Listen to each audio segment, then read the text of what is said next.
We've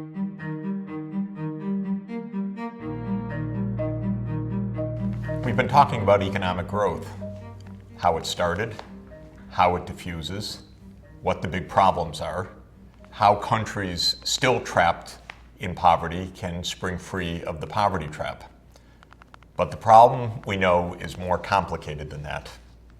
What if the world achieves economic growth? What if the poor countries, as they hope and rightly deserve, catch up with the high-income countries? What then for the planetary boundaries? What then for an environment already under tremendous stress? Remember that sustainable development makes a key point, that economic, social, and environmental systems are interlinked.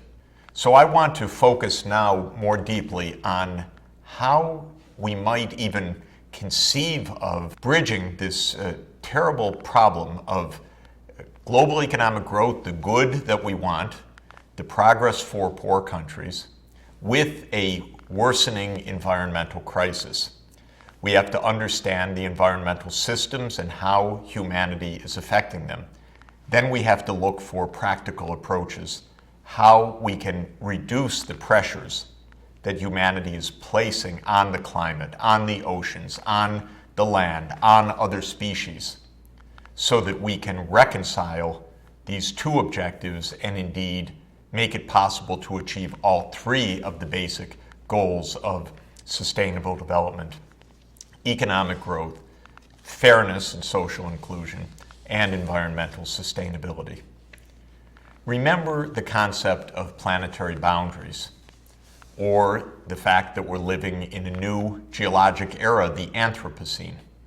Both these concepts, planetary boundaries and Anthropocene, signify that humanity has become so numerous, our 7.2 billion people and rising, and so effective, one could say, so productive in the capacity to mine and extract resources, to transform resources for production and industry, to consume, that we have suddenly, unprecedentedly as a species, hit these planetary risks and even dead ends if we're not careful. The concept of planetary boundaries, I think, is an extremely useful one, because when world-leading ecologist Johan Rockström and many other leading ecologists got together, they asked the question in specificity: what are the major challenges coming from humanity's impact on the physical environment? Can we identify those challenges? Can we quantify them?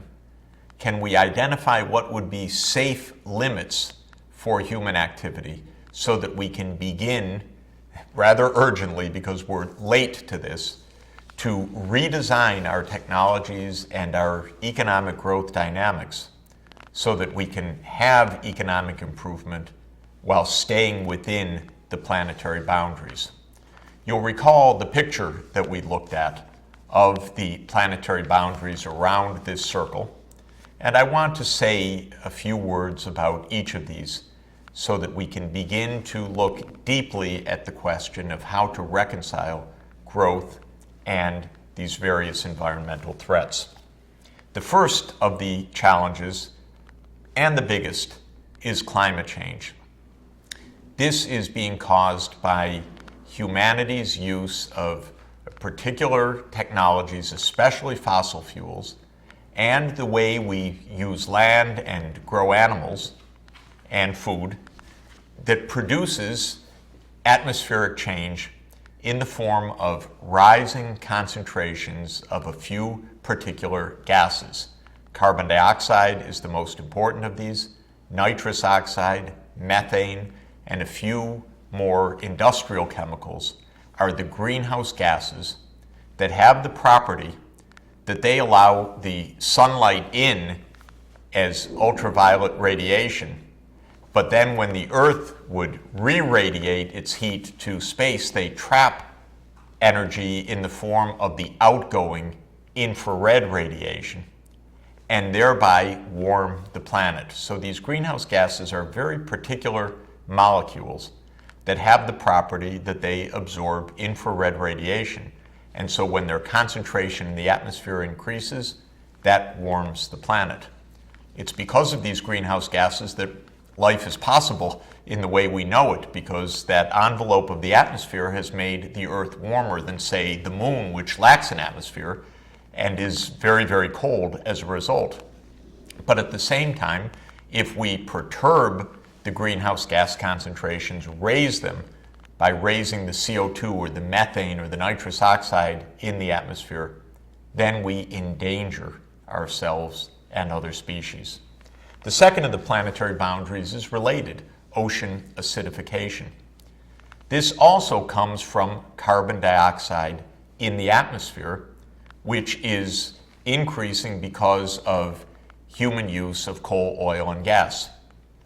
The oceans are being acidified, made more acid, by the fact that the carbon dioxide in the atmosphere dissolves in the ocean, producing carbonic acid. And because of this acidity, various kinds of animal life, corals and shellfish and lobsters and very small plankton that also have these external shells made of calcium, are threatened by the increasing acidity, which makes it hard for these species to make their protective shells. Now, the pH of the ocean has already decreased by 0.1 unit on the pH scale from 0 all the way to 14, the least acidic or basic end of the pH spectrum. A change of 0.1 in the pH of the oceans doesn't seem like all that much, but this is a logarithmic scale. So what a decline of 0.1 signifies is an increase of protons in the ocean of 10 to the 0.1, or about 0.3, 30% increase of acidity in the ocean already, with a lot more to come. If you look at this map of the ocean, you can see the changes that are already being noticed on average in different parts of the world. The oceans are not uniformly becoming more acidic. That depends on ocean dynamics. But the shading of this colored map shows that we're already in an environment on a trajectory of dangerously rising ocean acidity. The third of these planetary boundaries is ozone depletion. We learned a while ago, accidentally, but thank God we learned it, that certain industrial chemicals, those that were used at the time for refrigeration mainly, chlorofluorocarbons or CFCs, when put into the air, would rise into the upper atmosphere, dissociate, and the chlorine in those CFCs would then cause the ozone layer in the upper atmosphere to dissociate. And a famous, horrifying finding was that there developed a big hole in the ozone over Antarctica.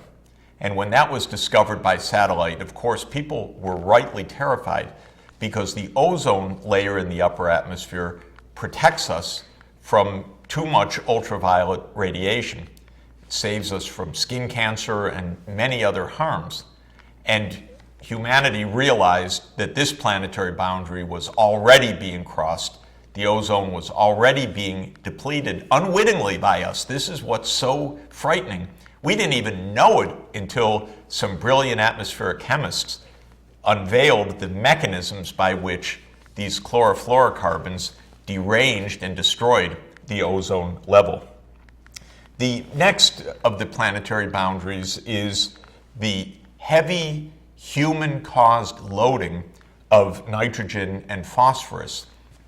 When farmers grow more food, you'll recall that they put soil nutrients into the soil as organic fertilizers and as chemical fertilizers. Either way, incidentally, the nitrogen goes into the soil.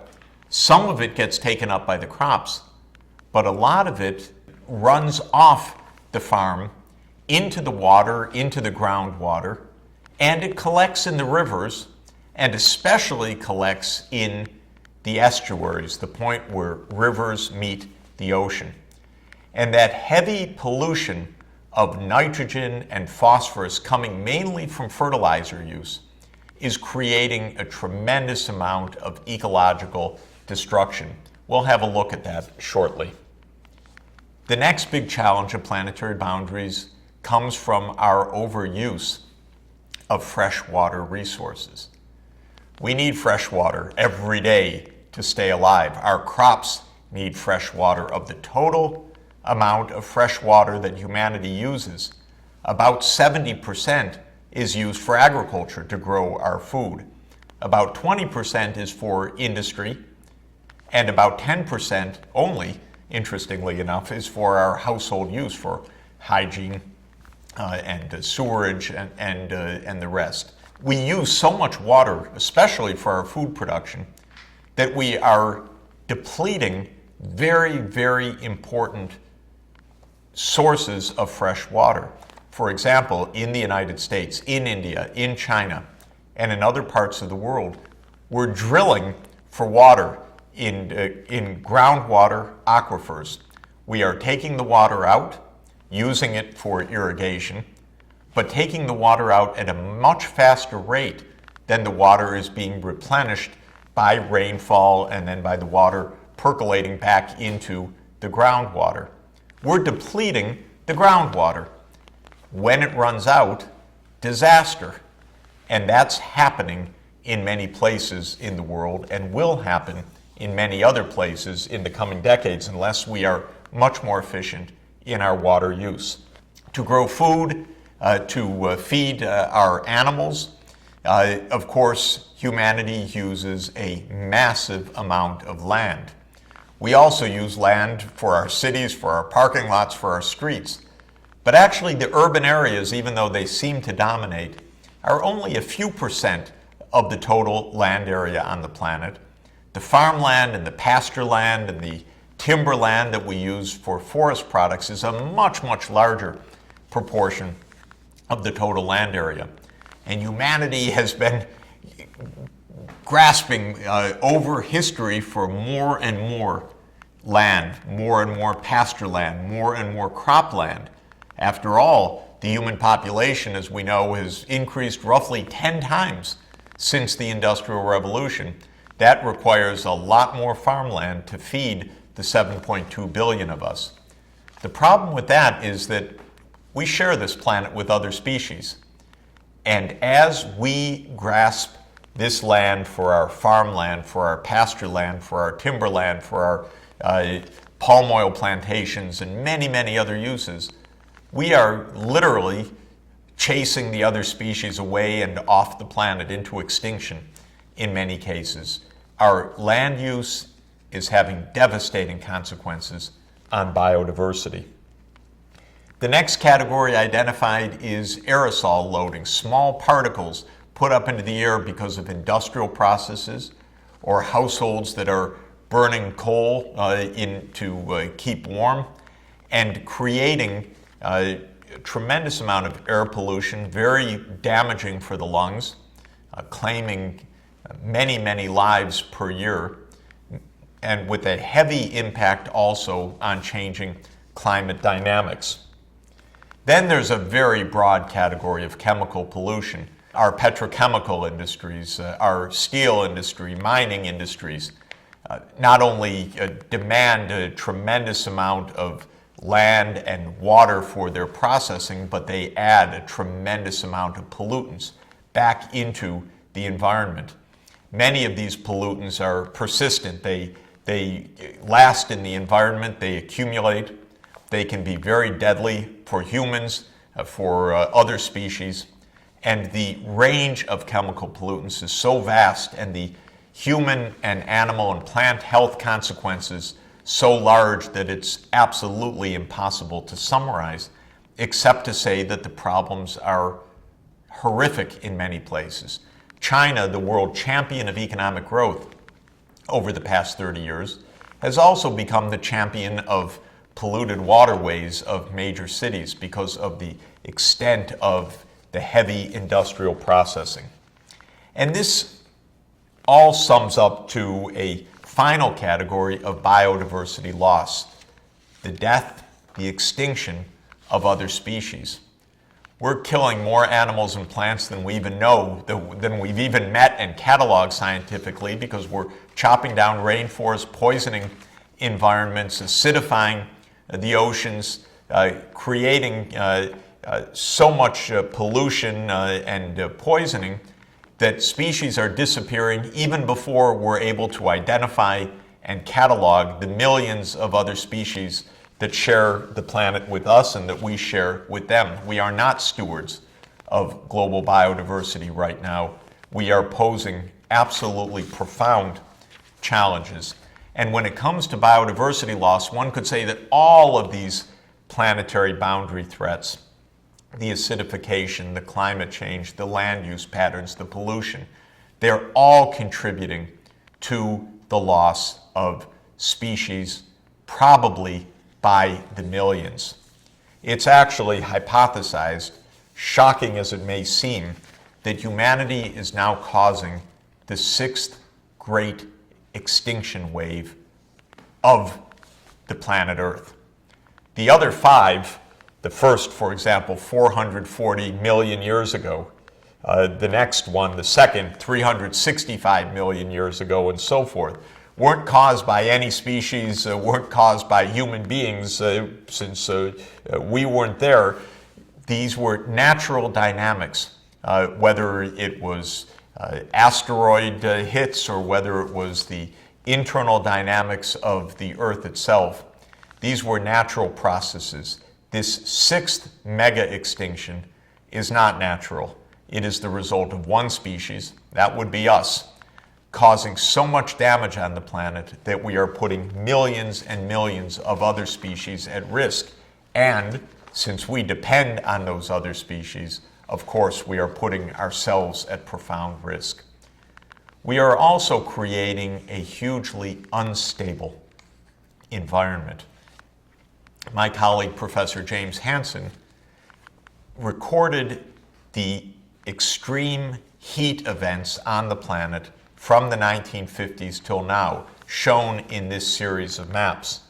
If you look at the map for 1955 and look at the dark red areas, you see a few places on the planet where there were heat waves in the June, July, August months of the year. And when you see those, you see that they were very particular places, such as in Canada. Because of climate change, the number of those red splotches on the map, which signify extreme heat in that location, unusual to a massive extent for that locale, has been increasing in frequency very dramatically. You look at the map of 1955, just a couple of red regions. Have a look at the map of 1975, 20 years later. Now there are a few more dark red regions of the map signifying places where extreme heat waves gripped those places. But now jump ahead another 30 years or so to 2006 or 2007. Suddenly the map is all red, it seems. The planet has been engulfed by what was an extraordinary shock 30 years ago, becoming commonplace now. We all know it. We're feeling our own heat waves wherever we are, and being amazed year after year as new and very uncomfortable and often very dangerous records are set in very high temperatures, gripping different parts of the planet each year. But what these maps are showing is that the frequency of these extreme events is absolutely shocking. Well, these are the planetary boundaries that have been identified. We know that we are already pushing against the limits. And our question in the coming analysis is, how can we think that that growth that we've been trying to decipher and promote can be reconciled with environmental sustainability and staying within these planetary boundaries when we already have so much challenge?